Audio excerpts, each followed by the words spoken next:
The next topic that we need to see is torque on a rectangular current loop that is placed in a uniform magnetic field. So we need to check for the torque on what? Rectangular current loop that is placed in a uniform magnetic field. Torque means what? Whenever we get two equal and opposite forces, they will result in a torque. Okay, so that torque we need to check here in case of rectangular current loop. Means at the first we need to consider a current loop which is in the form of a rectangle. Consider DEFG is a current loop that is placed in the magnetic field B, right? Then this field B will be acting in a perpendicular direction to the axis. If this is the axis of this rectangular loop, this one is the axis, then B will be acting perpendicular to this axis. Okay, so this current conductor or a current loop I will be placing in any fashion. So I need to take a normal to this, right? In any fashion, if you place this, I want some particular direction of this one, right? So this will be the normal drawn to this current loop. Then theta will be the angle made by the normal drawn to the surface, and B is what here? Magnetic field that is moving perpendicular to this one. Okay, so theta is the angle between field and the normal drawn to the surface. Okay, so if I am considering this rectangle, it will be having some length and breadth. So this length will be given by L and this breadth will be given by small b. Yes, it is. So area of this can be given by what? Length into breadth. If current I is flowing here in this rectangle in a anti-clockwise direction, if it is moving in anti-clockwise direction, that is D, E, F, G, G, D, like this, if it is moving in anti-clockwise direction, then what will be the torque? We need to check that. Here, instead of considering the force that is acting on the whole rectangle at a time, what we'll be doing? We'll be dividing the whole rectangle into different sides, right? First we'll divide this rectangle into different sides, then we'll apply force on each part, right? So like this we will be deriving the equation for the torque. At the first, we'll consider if B is the field that is acting perpendicular to the rectangle axis. Okay, if B is field that is perpendicular to the axis, L is the length, B is the breadth, I is the current that is flowing in a anti-clockwise direction, then the force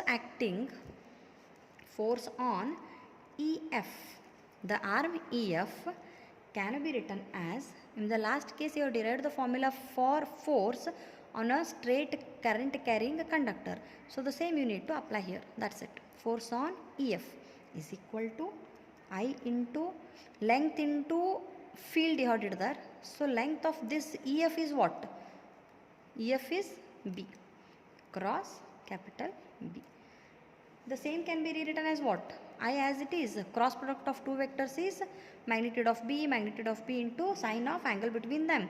Means this will be capital B. Then sine of what? Angle between B and capital B. Angle between B and capital B means what? This is small b. Yes, it is. This is small b. This is capital B. Yes. This is small b. This is capital B. This angle we need to take out between these two. Right? Means what it is?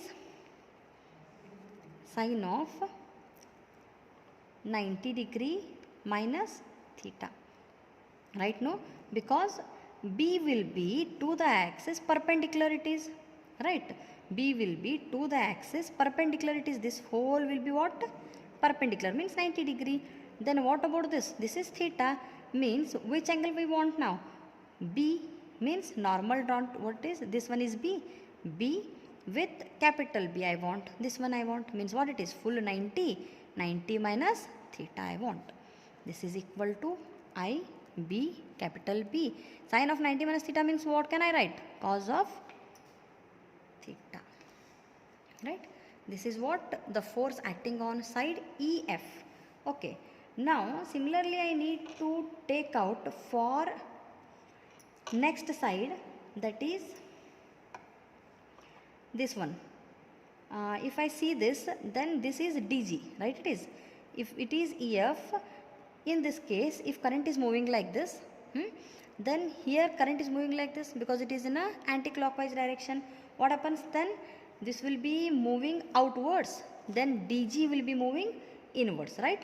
Means equal amount of force will be there, but in opposite direction will be having. Okay, equal amount of force, but in a opposite direction I am having there, right? On dg, force will be equal but opposite, right? No, this is nothing but the torque. Okay, then what happens?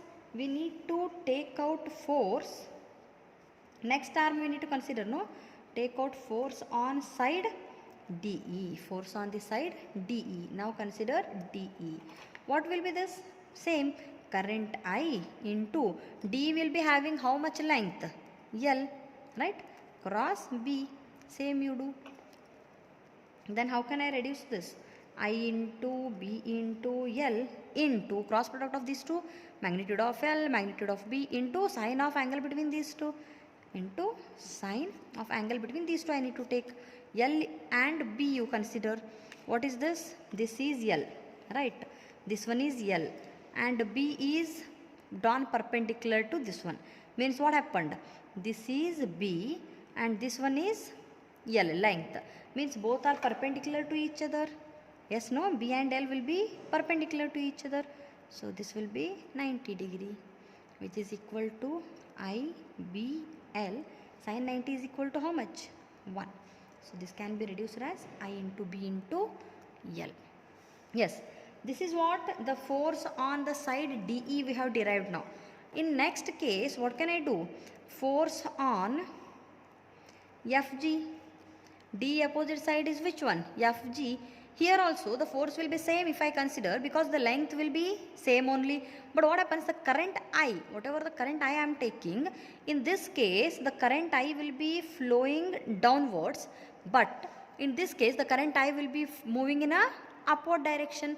So force will be same on both DE and FG, but it will be moving in opposite direction. Force on FG is same as on DE, but it is opposite to that on DE, right? What I have told you at the first, whenever two equal and opposite forces comes, there it gives rise to torque. Torque will be coming into the picture whenever two equal but opposite forces come. Opposite forces come there, right? So torque can be given by, torque is equal to force into what? Force into the perpendicular distance between what? Between the two forces. This is the torque formula. Torque can be given by force into the perpendicular distance between the two forces. Means here how can I take?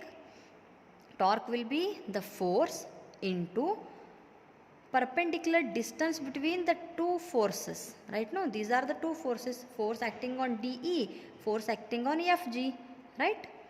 Two forces, perpendicular distance between these two means what? Breadth, B. B will be the separation, distance of separation between this DE and FG, right? No, so this you substitute here and you will be getting the formula for torque. So this can be rewritten as T is equal to force formula I into B into L. This one I have derived, no? Into distance between the two forces. Distance will be how much? B, right? Not only B, it will be making some angle, right? So B into sine theta. Okay, so this can be further written as I capital B.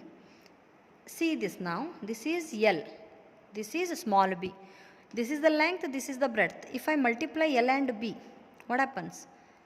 What it is? Area of the rectangle. which is equal to IB. L into B means what? Length into breadth. We have already seen here at the first, area of that can be written as length into breadth. Substitute there. IB capital A into sine theta. Right, it is. Now you will be knowing that vector product of cross product of any two vectors, vector A and vector B, can be written as what? A into B into sine theta.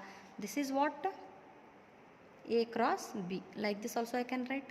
So in this place you can write the cross product, which is equal to I into bracket vector A cross vector B.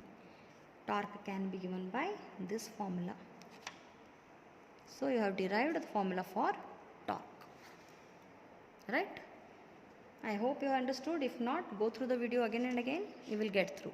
Okay.